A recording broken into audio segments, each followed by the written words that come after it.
जानेवारी 2022 या वर्षी लोणावळा नगर परिषदेची मुदत संपली आणि त्यानंतर तिथे प्रशासक राजवट लागू झाली.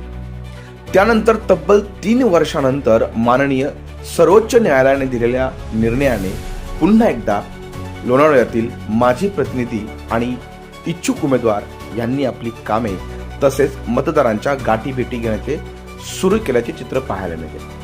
मावळचे आमदार सुनील शेळके यांनी सुद्धा आपली कामाच्या जोरावर लोणावळ्यात चांगलीच पकड ठेवलेली आहे. आमदारांनी अनेक महत्वाकांक्षी प्रकल्पही लोणावळ्यात शहरात सुरू केलेले आहेत. त्यामध्ये प्रामुख्याने स्काय वॉक, उपजिल्हा रुग्णालय तसेच छत्रपती शिवाजी महाराज स्मारक हे प्रामुख्याने सुरू केल्याचे दिसत आहे. खरं तर मागील विधानसभा निवडणुकीच्या काळात सुनील शेळके विरुद्ध मावळातील सगळे नेते असं चित्र होतं. त्यामुळे लोणावळ्यातील या निवडणुकीत महाविकास आघाडी, महायुती की स्वबळावर लढणार याबद्दल मात्र कोणीही शक्यता वर्तवत नाही. निवडणुकीच्या काळातच काय होणार हे समजणार आहे.